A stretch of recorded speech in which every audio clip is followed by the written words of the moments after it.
ಮಹಾಕುಂಭಮೇಳಕ್ಕೆ ಹೊರಟಿದ್ದ 18 ಮಂದಿ ಕಾಲ್ತುಳಿತಕ್ಕೆ ಬಲಿ. ದೆಹಲಿ ರೈಲ್ವೆ ನಿಲ್ದಾಣದಲ್ಲಿ ಶವಗಳ ರಾಶಿ. ಭೀಕರ ಕಾಲ್ತುಳಿತಕ್ಕೆ ಕಾರಣವಾಗಿದ್ದಾದ್ರೂ ಏನು? ಸಿದ್ದರಾಮಯ್ಯ ನಮ್ಮ ಲೀಡರ್ ಅಂತ ಹೇಳುವ ಮೂಲಕ ವಿರೋಧಿ ಬಣಕ್ಕೆ ಡಿಕೆಶಿ ಕೊಟ್ರ ಕೌಂಟರ್. ಕುರ್ಚಿ ಫೈಟ್ನಿಂದ ಸರ್ಕಾರ ಪತನವಾಗುತ್ತೆ ಎಂದು ಭವಿಷ್ಯ ನುಡಿದಿದ್ದು ಯಾರು? ಎಲ್ಲವನ್ನ ನೋಡೋಣ ಕರ್ನಾಟಕ ಟಾಪ್ 20ಯಲ್ಲಿ. ಉತ್ತರ ಪ್ರದೇಶದ ಪ್ರಯಾಗ್ರಾಜ್ನಲ್ಲಿ ನಡೆಯುತ್ತಿರುವ ಮಹಾಕುಂಭಮೇಳದಲ್ಲಿ ಪಾಲ್ಗೊಳ್ಳಲು ಹೊರಟ ಭಕ್ತ ಸಮೂಹದಲ್ಲಿ ಮತ್ತೊಂದು ಕಾಲ್ತುಳಿತ ದುರಂತ ಸಂಭವಿಸಿದೆ. ನವದೆಹಲಿಯ ರೈಲು ನಿಲ್ದಾಣದಲ್ಲಿ ಶನಿವಾರ ತಡರಾತ್ರಿ ಉಂಟಾದ ಕಾಲ್ತುಳಿತದಲ್ಲಿ 18 ಮಂದಿ ಸಾವನ್ನಪ್ಪಿ 20ಕ್ಕೂ ಹೆಚ್ಚು ಮಂದಿ ಗಾಯಗೊಂಡಿದ್ದಾರೆ. ಸಾವನ್ನಪ್ಪಿದವರ ಪೈಕಿ 14 ಮಂದಿ ಮಹಿಳೆಯರು, 5 ಮಕ್ಕಳು, 4 ಪುರುಷರು ಎಂದು ವರದಿಯಾಗಿದೆ. ಮೃತರು ಬಿಹಾರ, ದೆಹಲಿ ಮತ್ತು ಹರಿಯಾಣದವರೆಂದು ಪೊಲೀಸ್ ಮೂಲಗಳಿಂದ ಮಾಹಿತಿ ಲಭ್ಯವಾಗಿದೆ. ದೆಹಲಿಯ ಕೇಂದ್ರ ರೈಲು ನಿಲ್ದಾಣದ 14, 15 ಪ್ಲಾಟ್ಫಾರಂನಲ್ಲಿ ಘಟನೆ ನಡೆದಿದೆ. ಸಾವಿರಾರು ಜನರು 2 ಪ್ಲಾಟ್ಫಾರಂಗಳಲ್ಲಿ ಕಿಕ್ಕಿರಿದು ತುಂಬಿದ್ದು ರೈಲು ಹತ್ತಲು ಪ್ರಯತ್ನಿಸುತ್ತಿರುವ ವೇಳೆ ಕಾಲ್ತುಳಿತವಾಗಿದೆ ಎಂದು ಅಧಿಕಾರಿಗಳು ತಿಳಿಸಿದ್ದಾರೆ. ಮೃತದೇಹಗಳ ಮರಣೋತ್ತರ ಪರೀಕ್ಷೆ ನಡೆಸಿ ಕುಟುಂಬಗಳಿಗೆ ಹಸ್ತಾಂತರ ಮಾಡಿದೆ. ಘಟನೆ ಸಂಬಂಧ ರಾಷ್ಟ್ರಪತಿ ದ್ರೌಪದಿ ಮುರ್ಮು, ಪ್ರಧಾನಿ ನರೇಂದ್ರ ಮೋದಿ ಆದಿಯಾಗಿ ಎಲ್ಲ ನಾಯಕರು ಸಂತಾಪ ಸೂಚಿಸಿದ್ದಾರೆ. ವಿರೋಧ ಪಕ್ಷಗಳು ಇದನ್ನು ಆಡಳಿತ ವೈಫಲ್ಯ ಎಂದು ಕರೆದಿದ್ದು ಅಗತ್ಯ ಮುನ್ನೆಚ್ಚರಿಕೆ ಕ್ರಮ ತೆಗೆದುಕೊಳ್ಳದಿರುವುದೇ ಕಾರಣ ಎಂದು ಕಾಂಗ್ರೆಸ್ ಮತ್ತು ಆಪ್ ನಾಯಕರು ಆರೋಪಿಸಿದ್ದಾರೆ. ಮೃತರ ಕುಟುಂಬಕ್ಕೆ 10 ಲಕ್ಷ, ಗಾಯಾಳುಗಳಿಗೆ 2.5 ಲಕ್ಷ ಪರಿಹಾರ ಘೋಷಿಸಿರುವ ರೈಲ್ವೆ ಸಚಿವ ಅಶ್ವಿನಿ ವೈಷ್ಣವ್ ಪ್ರಕರಣದ ಬಗ್ಗೆ ಉನ್ನತ ತನಿಖೆ ನಡೆಸುವಂತೆ ಆದೇಶಿಸಿದ್ದಾರೆ. ನಾನೀಗ ನವದೆಹಲಿಯ ರೈಲ್ವೆ ನಿಲ್ದಾಣದ ಪ್ಲಾಟ್ಫಾರ್ಮ್ನಲ್ಲಿದ್ದೀನಿ. ಎಲ್ಲಿ ನಿನ್ನೆ ರಾತ್ರಿ ಘಟನೆ ನಡೆದಿತ್ತು ಆ ಸ್ಥಳದಲ್ಲಿದ್ದೀನಿ. ನೀವು ನೋಡ್ಬೋದು, ಪ್ಲಾಟ್ಫಾರ್ಮ್ ನಂಬರ್ 15 ಮತ್ತು 16ರ ನಡುವೆ ನಿನ್ನೆ ರಾತ್ರಿ ಒಂದು 10 ಗಂಟೆ ಸುಮಾರುಗೆ ಈ ಒಂದು ದುರ್ಘಟನೆ ನಡೆದಿರುವಂಥದ್ದು. ಹೆಚ್ಚೆಚ್ಚು ಜನರು ದೆಹಲಿಯಿಂದ ಹೋಗಬೇಕು ಅನ್ನುವಂಥ ನಿರೀಕ್ಷೆಯಲ್ಲಿ ಎಲ್ಲರೂ ಕೂಡ ಬಂದಿದ್ರು. ನೂಕು ನುಗ್ಗಲು ಕ್ರಿಯೇಟ್ ಆಗಿ ಅದು ಕಾಲ್ತುಳಿತ ಸಂಭವಿಸ್ತು ಅನ್ನುವಂಥ ಮಾಹಿತಿಗಳಿರುವಂಥದ್ದು. ದೆಹಲಿ ರೈಲ್ವೆ ನಿಲ್ದಾಣದಲ್ಲಿ ನಡೆದ ಭೀಕರ ಕಾಲ್ತುಳಿತ ಒಂದೊಂದು ದೃಶ್ಯಗಳು ಭಯಾನಕವಾಗಿವೆ. ರಾತ್ರಿ 9:55ರ ಸುಮಾರಿಗೆ ಪ್ರಯಾಗ್ರಾಜ್ಗೆ ಹೊರಡಬೇಕಿದ್ದ ಸ್ವತಂತ್ರ ಸೇನಾನಿ ಎಕ್ಸ್ಪ್ರೆಸ್ ಮತ್ತು ಭುವನೇಶ್ವರ ರಾಜಧಾನಿ ಎಕ್ಸ್ಪ್ರೆಸ್ ರೈಲುಗಳ ಪ್ರಯಾಣ ನಿಗದಿತ ಸಮಯಕ್ಕಿಂತ ವಿಳಂಬ ಮಾಡಿದವು.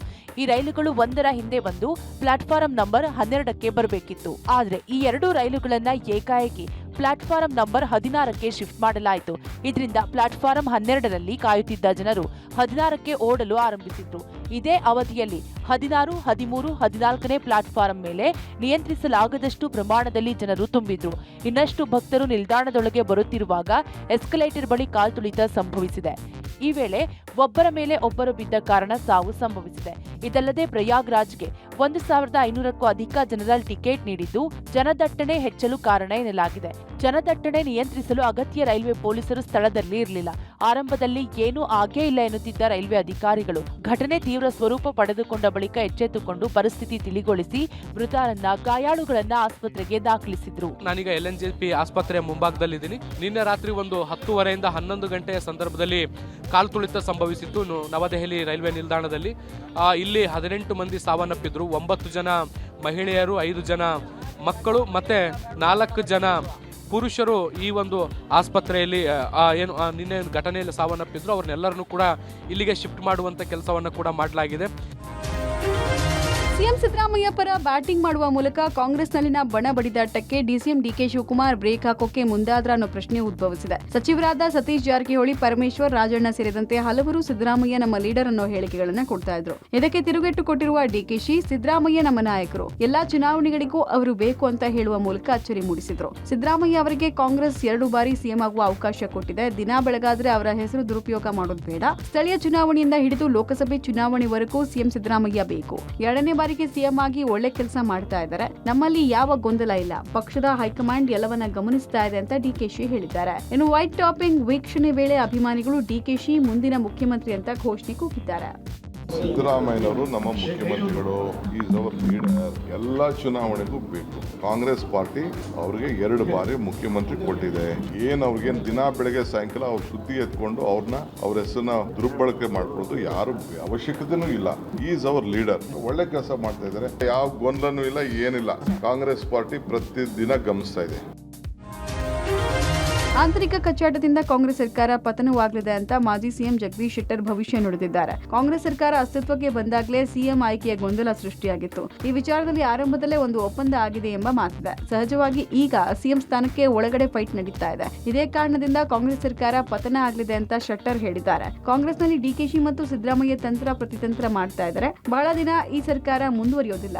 ಡಿಕೆಶಿ ಬೇರೆಯವರಿಂದ ಸಿಎಂ ಬದಲಾವಣೆ ಬಗ್ಗೆ ಹೇಳಿಸ್ತಾ ಇದ್ದಾರೆ. ಇಂಥ ಬೆಳವಣಿಗೆಯಿಂದ ಆಡಳಿತ ಸಂಪೂರ್ಣ ಕುಸಿತ ಆಗಿದೆ ಅಂತ ಮಾಜಿ ಸಿಎಂ ಆರೋಪಿಸಿದ್ರು. ಇನ್ನು ಸಚಿವ ಶರಣ್ ಪ್ರಕಾಶ್ ಪಾಟೀಲ್ ಮಾತನಾಡಿ, ನಮ್ಮ ಸರ್ಕಾರ ಸುಭದ್ರವಾಗಿದೆ, ಯಾವುದೇ ಪವರ್ ಶೇರಿಂಗ್ ಇಲ್ಲ ಅಂದಿದ್ದಾರೆ.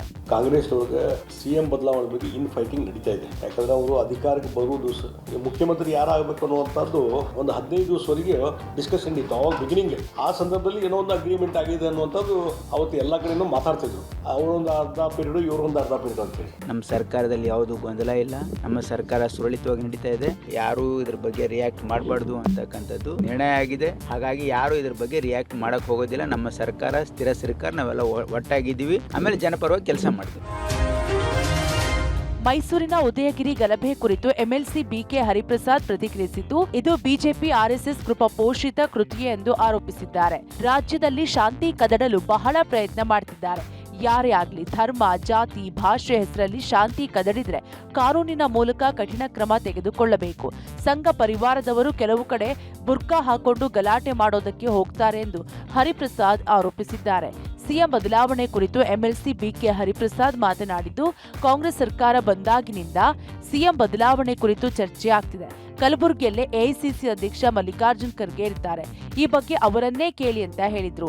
ಕೆಪಿಸಿಸಿ ಅಧ್ಯಕ್ಷರು, ಮಂತ್ರಿಗಳ ಬದಲಾವಣೆ ಎಲ್ಲವೂ ಹೈಕಮಾಂಡ್ ತೀರ್ಮಾನ ಮಾಡುತ್ತೆ. ನನ್ನ ವಿಚಾರದಲ್ಲಿ ಯಾವ ಸ್ವಾಮೀಜಿಗಳು ಮಾತನಾಡಬಾರದು ಎಂದು ಹರಿಪ್ರಸಾದ್ ಮನವಿ ಮಾಡಿದ್ರು. ಉದಯಗಿರಿ ಇವೆಲ್ಲ ಭಾರತೀಯ ಜನತಾ ಪಾರ್ಟಿ ಮತ್ತು ಸಂಘ ಪರಿವಾರದ ಕೃಪಾಪೋಷಿತ ಕೃತ್ಯಗಳಿದು, ಕುಕೃತ್ಯಗಳು. ಕನಸು ನನಸುಗಳೆಲ್ಲವೂ ಸಹ ಹೈಕಮಾಂಡ್ ಕೈಯಲ್ಲಿರುತ್ತೆ. ಆದ್ದರಿಂದ ಹೈಕಮಾಂಡ್ ಏನು ಹೇಳುತ್ತೆ ಅದನ್ನೇ ನಾವು ಪಾಲನೆ ಮಾಡಬೇಕಾಗುತ್ತೆ. ಹೈಕಮಾಂಡ್ ಕೇಳಿದಾಗ ಗೊತ್ತಾಗುತ್ತೆ. ಗುಲ್ಬರ್ಗಾ ಹೈಕಮಾಂಡ್ ಅನ್ನೋದು ಗುಲ್ಬರ್ಗಾದಲ್ಲೇ ಇದೆ, ಕೇಳಿ.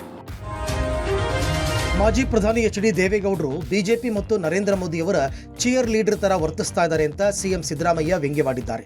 ಕೇಂದ್ರದಲ್ಲಿ ಯಾವ ಪಕ್ಷದ ಸರ್ಕಾರವಿದ್ದರೂ ನೀವು ಮುಲಾಜಿಗೆ ಬೀಳದೆ ಕರ್ನಾಟಕದ ಹಿತಾಸಕ್ತಿಯ ರಕ್ಷಣೆಯ ಪ್ರಶ್ನೆ ಎದುರಾದಾಗ ಧ್ವನಿ ಎತ್ತುತ್ತಾ ಬಂದಿದ್ದೀರಿ. ಆ ಮುತ್ಸದ್ದಿ ದೇವೇಗೌಡರನ್ನ ಕಾಣಲು ಕನ್ನಡಿಗರು ಬಯಸ್ತಾ ಇದ್ದಾರೆ. ದೇವೇಗೌಡ್ರೆ, ದೈಹಿಕವಾಗಿ ನೀವು ಸ್ವಲ್ಪ ಕುಗ್ಗಿದಂತೆ ಕಂಡ್ರು ಮಾನಸಿಕವಾಗಿ ನೀವಿನ್ನೂ ದೃಢರಾಗಿದ್ದೀರಿ. ದಯವಿಟ್ಟು ಈಗಲಾದರೂ ಪಕ್ಷ ರಾಜಕಾರಣವನ್ನು ಮೀರಿ ಒಬ್ಬ ಮುತ್ಸದ್ದಿ ನಾಯಕನ ರೀತಿಯಲ್ಲಿ ಕನ್ನಡಿಗ, ಕರ್ನಾಟಕದ ರಕ್ಷಣೆಗೆ ಮುಂದಾಗಬೇಕು ಅಂತ ಸಿದ್ದರಾಮಯ್ಯ ತಿಳಿಸಿದ್ದಾರೆ. ದೇವೇಗೌಡರು ಕೇಂದ್ರ ಸರ್ಕಾರದ ವಕ್ತಾರರಂತೆ ಪಕ್ಷಪಾತಿಯಂತೆ ವರ್ತಿಸ್ತಾ ಇದ್ದಾರೆ. ಕೇಂದ್ರ ಸಂಪುಟದಲ್ಲಿ ಮಗನನ್ನ ಸಚಿವನಾಗಿ ಮಾಡಲು ಇಷ್ಟೊಂದು ರಾಜಿ ಮಾಡಿಕೊಳ್ಳುವ ಅಗತ್ಯ ಇತ್ತ ಅಂತ ಜನ ಪ್ರಶ್ನಿಸ್ತಾ ಇದ್ದಾರೆ. ನೀರಾವರಿ ವಿಚಾರದಲ್ಲಿ ಮೋದಿ ಸರ್ಕಾರ ಕನ್ನಡಿಗರ ಹಿತವನ್ನ ಬಲಿ ಕೊಡಲು ಹೊರಟಿದೆ. ನಾನು ದೇವೇಗೌಡರಿಗೆ ಬಿಡಿಸಿ ಹೇಳಬೇಕಾಗಿಲ್ಲ ಅಂತ ಸಿಎಂ ಕುಟುಕಿದ್ದಾರೆ. ಕೃಷ್ಣಾ ಮತ್ತು ಕಾವೇರಿ ನದಿಗಳ ಜೋಡಣೆಯ ನೀರಾವರಿ ಯೋಜನೆಯ ಬಗ್ಗೆ ನಿಮ್ಮ ಕಳಕಳಿಗೆ ನಮ್ಮ ಸಂಪೂರ್ಣ ಸಹಕಾರ ಇದೆ. ಈ ವಿಷಯದಲ್ಲಿ ನೀವು ನಡೆಸುವ ಹೋರಾಟಕ್ಕೆ ನಾನು ಮತ್ತು ಡಿಕೆ ಶಿವಕುಮಾರ್ ಮಾತ್ರವಲ್ಲ, ಸಮಸ್ತ ಕರ್ನಾಟಕ ನಿಮ್ಮ ಜೊತೆ ಇರುತ್ತದೆ ಅಂತ ಸಿದ್ದರಾಮಯ್ಯ ತಿಳಿಸಿದ್ದಾರೆ. ನಟ ದರ್ಶನ್ 48ನೇ ಹುಟ್ಟುಹಬ್ಬವನ್ನ ಆಚರಿಸಿಕೊಳ್ತಿದ್ದಾರೆ. ಬೆನ್ನು ನೋವಿನ ಸಮಸ್ಯೆಯಿಂದ ಬಳಲುತ್ತಿರುವ ದಾಸ ತುಂಬಾ ಹೊತ್ತು ಎದ್ದು ನಿಲ್ಲೋಕೆ ಆಗದಿರೋ ಕಾರಣದಿಂದಾಗಿ ಈ ಬಾರಿ ಹುಟ್ಟುಹಬ್ಬವನ್ನ ಅಭಿಮಾನಿಗಳ ಜೊತೆ ಆಚರಿಸಿಕೊಳ್ಳುತ್ತಿಲ್ಲ. ಕೊಲೆ ಕೇಸ್ ಆರೋಪಿಯಾಗಿರೋ ಕಾರಣ ದರ್ಶನ್ ಬೆಂಗಳೂರು ಬಿಟ್ಟು ಬೇರೆ ಕಡೆ ಹೋಗಲು ಅನುಮತಿ ಇಲ್ಲ. ಹೀಗಾಗಿ ಹೊಸಕೆರೆ ಹಳ್ಳಿಯ ಪತ್ನಿ ವಿಜಯಲಕ್ಷ್ಮಿ ಮನೆಯಲ್ಲಿ ದರ್ಶನ್ ಕುಟುಂಬಸ್ಥರೊಂದಿಗೆ ಹುಟ್ಟುಹಬ್ಬವನ್ನ ಆಚರಿಸಿಕೊಂಡಿದ್ದಾರೆ. ಪತ್ನಿ, ಮಗ ಮತ್ತು ಕುಟುಂಬದವರ ಜೊತೆ ಕೇಕ್ ಕತ್ತರಿಸಿ ದರ್ಶನ್ ಸಂಭ್ರಮಿಸಿದ್ದಾರೆ. ಇನ್ನು ಪತಿಯ ಹುಟ್ಟುಹಬ್ಬಕ್ಕೆ ದರ್ಶನ್ ಜೊತೆಗಿನ ಫೋಟೋವನ್ನ ವಿಜಯಲಕ್ಷ್ಮಿ ಪೋಸ್ಟ್ ಮಾಡಿದ್ದಾರೆ. ಇದೇ ಭೂಮಿ ಇದೇ ಬಾನು ಈ ನಯನ ನೂತನ ಹಾಡಿನ ಜೊತೆ ವಿಜಯಲಕ್ಷ್ಮಿ ರೀಲ್ ಶೇರ್ ಮಾಡಿದ್ದಾರೆ. ಕೆಲ ದಿನಗಳ ಹಿಂದೆ ವಿಡಿಯೋವೊಂದನ್ನ ಹಂಚಿಕೊಂಡಿದ್ದ ದರ್ಶನ್, ನಿಮ್ಮ ಜೊತೆ ಹುಟ್ಟುಹಬ್ಬ ಆಚರಿಸಿಕೊಳ್ಬೇಕೆಂಬ ಆಸೆ ಇದೆ, ಆದರೆ ಅನಾರೋಗ್ಯದಿಂದ ನಿಮ್ಮ ಜೊತೆ ಬರ್ತ್ಡೇ ಆಚರಿಸಿಕೊಳ್ಳಲು ಆಗುತ್ತಿಲ್ಲ ಎಂದು ತಿಳಿಸಿದ್ರು. ಆದರೂ ಅಭಿಮಾನಿಗಳು RR ನಗರದ ದರ್ಶನ್ ನಿವಾಸಕ್ಕೆ ಆಗಮಿಸಿ ತೂಗುದೀಪ ನಿವಾಸದ ನೇಮ್ ಪ್ಲೇಟ್ಗೆ ಹೂವಿನ ಹಾರ ಹಾಕುತ್ತಿದ್ದಾರೆ. ಅಲ್ಲದೆ ಮನೆಗೆ ಬೂದಗುಂಬಳಕಾಯಿಯಿಂದ ಫ್ಯಾನ್ಸ್ ದೃಷ್ಟಿ ತೆಗೆದಿದ್ದಾರೆ. ಇವತ್ತು ಅಲ್ಲಿಂದ ಅಷ್ಟು ದೂರದಿಂದ ಬಂದಿದ್ಕೋ ಸ್ವಲ್ಪ ಬೇಜಾರು. ಬಾಸ್ ನೋಡಕ್ ಆಗಿಲ್ಲ, ನಮಗೆ ಸ್ಟೇಟ್ಮೆಂಟ್ ಕೊಟ್ಟಿದ್ರು ಬರಬೇಡಿ ಅಂತ. ಅಲ್ಲಿಂದ ಏನೋ ಅವ್ರು ಇರ್ಲಿ ಸಿಗಲೇ ಇರಲಿ, ಬಟ್ ಬರಬೇಕು. ಪ್ರತಿ ವರ್ಷ ಬರ್ತೀವಿ, ಅದೇ ಥರನೇ ಈ ವರ್ಷ ಬಂದಿದ್ದೀವಿ. ಡಿವೋರ್ಸ್ ಸರ್ ಅಂದರೆ ನಂಗೆ ತುಂಬ ಇಷ್ಟ. ಸೊ ಆದರೂ ಡಿವೋರ್ಸ್ಗೋಸ್ಕರ ನಾವೊಂದು ಕವನ ಬರೆದಿದ್ದೀನಿ ಸರ್. ಭಕ್ತಿ ದೇವರಿಗಾಗಿ, ಉಸಿರು ಹೆತ್ತವರಿಗಾಗಿ, ಸ್ನೇಹ ಸ್ನೇಹಿತರಿಗಾಗಿ, ಪ್ರೀತಿ ಪ್ರೀತರಿಗಾಗಿ, ಆದರೆ ಅಭಿಮಾನ ಯಾವತ್ತಿದ್ರೂ ನಮ್ಮ ಡಿವೋರ್ಸ್ಗಾಗಿ. ಚಾಲೆಂಜಿಂಗ್ ಸ್ಟಾರ್ ನಟ ದರ್ಶನ್ಗೆ ಇಂದು 48ನೇ ಹುಟ್ಟುಹಬ್ಬದ ಸಂಭ್ರಮ. ಅವರ ಮುಂಬರುವ ಚಿತ್ರ ದಿ ಡೆವಿಲ್ ಸಿನಿಮಾದ ಟೀಸರ್ ರಿಲೀಸ್ ಆಗಿದೆ. ಇದು ಹುಟ್ಟುಹಬ್ಬದ ಸಂಭ್ರಮವನ್ನ ಮತ್ತಷ್ಟು ಹೆಚ್ಚಿಸಿದೆ. ಸಿನಿಮಾ ಸೆಟ್ಟೇರಿದಾಗ ಡೆವಿಲ್ ದಿ ಹೀರೋ ಅಂತಿದ್ದ ಟೈಟಲ್ ಈಗ ದಿ ಡೆವಿಲ್ ಎಂದು ಬದಲಾವಣೆಯಾಗಿದೆ. ದಿಢೀರನೆ ಟೈಟಲ್ನಲ್ಲಿ ಬದಲಾವಣೆ ಆಗಿದ್ದೇಕೆಂದು ಚಿತ್ರತಂಡ ಸ್ಪಷ್ಟನೆ ನೀಡಿಲ್ಲ. ಮಿಲನಾ ಪ್ರಕಾಶ್ ಅವರು ನಿರ್ದೇಶನ ಮಾಡುತ್ತಿರುವ ದಿ ಡೆವಿಲ್ ಸಿನಿಮಾದ ಮೇಲೆ ಅಭಿಮಾನಿಗಳಿಗೆ ದೊಡ್ಡ ನಿರೀಕ್ಷೆ ಇದೆ. ಇನ್ನು ದರ್ಶನ್ ಹುಟ್ಟುಹಬ್ಬಕ್ಕೆ ನಟಿ ರಕ್ಷಿತಾ ಪ್ರೇಮ್ ವಿಶೇಷವಾಗಿ ಶುಭ ಕೋರಿದ್ದಾರೆ. ಇವತ್ತು ವಿಶೇಷ ದಿನ, ಯಾಕೆ ಗೊತ್ತಾ? ಇವತ್ತು ನನ್ನ ಬೆಸ್ಟ್ ಫ್ರೆಂಡ್ ಬರ್ತಡೆ. ಇವರು ಯಾವಾಗಲೂ ಕಷ್ಟ ಸುಖದಲ್ಲಿ ಒಂದೇ ರೀತಿಯಲ್ಲಿ ಜೊತೆಗಿದ್ದವರು. ಇವರು ಜೊತೆಗಿರುವ ಜೀವನ ಯಾವಾಗಲೂ ಉತ್ತಮವಾಗಿರುತ್ತದೆ. ನೀವು ನನಗೆ ಸ್ಪೆಷಲ್. ನಿಮ್ಮ ಜೀವನದ ಪ್ರತಿಯೊಂದು ಹೆಜ್ಜೆಯಲ್ಲೂ ಶುಭ ಹಾರೈಸುತ್ತೇನೆ. ಯಾವಾಗಲೂ ಸ್ಪೆಷಲ್ ಆಗೇ ಇರ್ತೀಯ. ಲವ್ ಯು ಎಂದು ಶುಭ ಹಾರೈಸಿದ್ದಾರೆ. ಸ್ಯಾಂಡಲ್ವುಡ್ ನಟ ಡಾಲಿ ಧನಂಜಯ್ ಹಾಗೂ ಧನ್ಯತಾ ವೈವಾಹಿಕ ಜೀವನಕ್ಕೆ ಕಾಲಿಟ್ಟಿದ್ದಾರೆ. ಮೈಸೂರಿನ ವಸ್ತು ಪ್ರದರ್ಶನ ಮೈದಾನದಲ್ಲಿ ಆಕ್ಟರ್ ಡಾಕ್ಟರ್ ಮದುವೆ ಅದ್ದೂರಿಯಾಗಿ ನೆರವೇರಿತು. ಸಿನಿ ರಂಗದ ನಟ ನಟಿಯರು ಆಗಮಿಸಿ ಧನಂಜಯ್ ಹಾಗೂ ಧನ್ಯತಾ ಜೋಡಿಗೆ ವಿಶ್ ಮಾಡಿದ್ದಾರೆ. ಡಾಲಿ ಮದುವೆಗೆ ಆಗಮಿಸಿದ ಸ್ಯಾಂಡಲ್ವುಡ್ನ ಕ್ವೀನ್ ರಮ್ಯಾ ನೇರಳೆ ಬಣ್ಣದ ಸೀರೆಯಲ್ಲಿ ಮಿಂಚ್ತಾ ಇದ್ದು ಡಾಲಿಯನ್ನ ತಬ್ಬಿಕೊಂಡು ಶುಭ ಹಾರೈಸಿದ್ರು. ಗೋಲ್ಡನ್ ಬಣ್ಣದ ಶೇರ್ವಾನಿಯಲ್ಲಿ ಡಾಲಿ ಹಾಗೂ ಗೋಲ್ಡನ್ ಬಣ್ಣದ ಸೀರೆಯಲ್ಲಿ ಧನ್ಯತಾ ಮಿಂಚಿದ್ರು. ನಟ ಶಿವರಾಜ್ ಕುಮಾರ್, ಕಾಂತಾರ ಖ್ಯಾತಿಯ ಸಪ್ತಮಿ ಗೌಡ, ದೊಡ್ಡಣ್ಣ, ತರುಣ್ ಸುಧೀರ್, ಸೋನಲ್, ವಸಿಷ್ಠ ಸಿಂಹ, ಸಾಧು ಕೋಕಿಲ, ಯುವರಾಜ್ ಕುಮಾರ್, ವಿನಯ್ ರಾಜ್ಕುಮಾರ್, ಬಿಗ್ ಬಾಸ್ ಖ್ಯಾತಿಯ ದಿವ್ಯಾ ಉರುಡುಗ ಸೇರಿದಂತೆ ಅನೇಕ ಸ್ಟಾರ್ಗಳು ಆಗಮಿಸಿ ನವದಂಪತಿಗೆ ಶುಭ ಕೋರಿದ್ರು. ನಿಮ್ಮ ಎಲ್ಲ ನಮ್ಮ ಕನ್ನಡ ಬಾಂಧವರ ಆಶೀರ್ವಾದದೊಂದಿಗೆ ಚಾಮುಂಡೇಶ್ವರಿಯ ಸನ್ನಿಧಾನದಲ್ಲಿ ಮದುವೆ ಮಾಡ್ಕೊಂಡಿದ್ದಾರೆ. ಅವರ ಜೀವನ ಸುಖವಾಗಿರಲಿ. ತುಂಬಾ ಅಂದ್ರೆ ತುಂಬಾ ಕ್ಯೂಟ್ ಆಗಿ ಕಾಣಿಸ್ತಾರೆ ಇಬ್ರು. ಐ ಥಿಂಕ್ ಫಸ್ಟ್ ಅವ್ರ ಅನೌನ್ಸ್ಮೆಂಟ್ ಫೋಟೋ ನೋಡಿದಾಗ್ಲೂ ನಾನು ಅವ್ರಿಗೆ ಹೇಳಿದೆ, you both look very beautiful together. Innocence ಇವ್ರು ಹೇಳ್ದಂಗೆ ತುಂಬಾ ಇನ್ನಸೆಂಟ್ ಆಗಿ ಕಾಣ್ತಾರೆ. And I think I want to wish them all the best and congratulations on this beautiful life. ರಾಜ್ಯದಲ್ಲಿ ಬಾಣಂತಿಯರ ಸರಣಿ ಸಾವು ಮುಂದುವರೆದಿದೆ. ಕಳೆದ 6 ದಿನಗಳ ಹಿಂದೆ ತೀರ್ಥಹಳ್ಳಿ ಸರ್ಕಾರಿ ಆಸ್ಪತ್ರೆಯಲ್ಲಿ ಗಂಡು ಮಗುವಿಗೆ ಜನ್ಮ ಕೊಟ್ಟಿದ್ದ ಬಾಣಂತಿ ಶಿವಮೊಗ್ಗದ ಖಾಸಗಿ ಆಸ್ಪತ್ರೆಯಲ್ಲಿ ಸಾವನ್ನಪ್ಪಿದ್ದಾಳೆ. ಮೃತ ಮಹಿಳೆಯನ್ನ ಮಾಳೂರು ಗ್ರಾಮದ 25 ವರ್ಷದ ಮಂಜುಳಾ ಅಂತ ಗುರುತಿಸಲಾಗಿದೆ. ಫೆಬ್ರವರಿ 10ನೇ ತಾರೀಕು ಮಂಜುಳಾಗೆ ತೀರ್ಥಹಳ್ಳಿ ಸರ್ಕಾರಿ ಆಸ್ಪತ್ರೆಯಲ್ಲಿ ಹೆರಿಗೆ ಆಯಿತು. ಬಳಿಕ ಅವರ ಆರೋಗ್ಯದಲ್ಲಿ ಏರುಪೇರಾಯಿತು. ಈ ಹಿನ್ನೆಲೆಯಲ್ಲಿ ಅವರನ್ನ ಶಿವಮೊಗ್ಗದ ಖಾಸಗಿ ಆಸ್ಪತ್ರೆಗೆ ದಾಖಲಿಸಲಾಗಿತ್ತು. ಚಿಕಿತ್ಸೆ ಫಲಕಾರಿಯಾಗದೆ ಭಾನುವಾರ ಅವರು ಸಾವಿಗೀಡಾಗಿದ್ದಾರೆ. 1 ವರ್ಷದ ಹಿಂದೆ ಮಂಜುಳಾ ಅವರಿಗೆ ಮದುವೆ ಆಗಿತ್ತು. ಆಸ್ಪತ್ರೆ ಆವರಣದಲ್ಲಿ ಕುಟುಂಬಸ್ಥರ ಆಕ್ರಂದನ ಮುಗಿಲು ಮುಟ್ಟಿದೆ. ಮೈಕ್ರೋ ಫೈನಾನ್ಸ್ ಕಿರುಕುಳ ತಡೆಗೆ ರಾಜ್ಯ ಸರ್ಕಾರ ಸುಗ್ರೀವಾಜ್ಞೆ ಜಾರಿಗೆ ತಂದಿದೆ. ಆದರೂ ಮನೆ ಮುರುಕರ ಕಾಟಕ್ಕೆ ಸಾಲಗಾರರ ಸರಣಿ ಸಾವು ನಿಂತಿಲ್ಲ. ಬೆಳಗಾವಿ ಜಿಲ್ಲೆಯ ರಾಯಬಾಗ ಪಟ್ಟಣದಲ್ಲಿ ಮೈಕ್ರೋ ಫೈನಾನ್ಸ್ ಕಿರುಕುಳಕ್ಕೆ ಬಸವರಾಜ್ ಹಟ್ಟಿ ಎಂಬುವರು ಆತ್ಮಹತ್ಯೆಗೆ ಶರಣಾಗಿದ್ದಾರೆ. ಸುಮಾರು 4 ಮೈಕ್ರೋ ಫೈನಾನ್ಸ್ನಲ್ಲಿ ಬಸವರಾಜ್ 2.5 ಲಕ್ಷ ರೂಪಾಯಿ ಸಾಲ ಮಾಡಿಕೊಂಡಿದ್ರು. ಆದರೆ ಸರಿಯಾದ ಸಮಯಕ್ಕೆ ವಾರದ ಹಾಗೂ ತಿಂಗಳ ಕಂತು ಕಟ್ಟಲು ಆಗಿಲ್ಲ. ಇದರಿಂದ ಫೈನಾನ್ಸ್ ಸಿಬ್ಬಂದಿ ಸಾಲ ಕಟ್ಟುವಂತೆ ಪದೇ ಪದೇ ಕಿರುಕುಳ ಕೊಡ್ತಿದ್ರು. ಇದರಿಂದ ಮನನೊಂದ ಬಸವರಾಜ್ ವಿಷ ಕೊಡೆದಿದ್ದಾರೆ. ಬೆಳಗಾವಿ ಬಿಮ್ಸ್ ಆಸ್ಪತ್ರೆಯಲ್ಲಿ ಸಾವು ಬದುಕಿನ ನಡುವೆ ಹೋರಾಡ್ತಿದ್ದ ಬಸವರಾಜ್ ಕೊನೆಯುಸಿರೆಳೆದಿದ್ದಾರೆ. ತಂದೆಯನ್ನ ಕಳೆದುಕೊಂಡು 2 ಮಕ್ಕಳು ಅನಾಥರಾಗಿದ್ದಾರೆ. ರಾಯಬಾಗ ಪೊಲೀಸ್ ಠಾಣೆ ವ್ಯಾಪ್ತಿಯಲ್ಲಿ ಘಟನೆ ನಡೆದಿದೆ. ರಾಜ್ಯದಲ್ಲಿ ಇದುವರೆಗೂ ಸುಮಾರು 30 ಜನರು ಕಿರುಕುಳಕ್ಕೆ ಬಲಿಯಾಗಿದ್ದಾರೆ.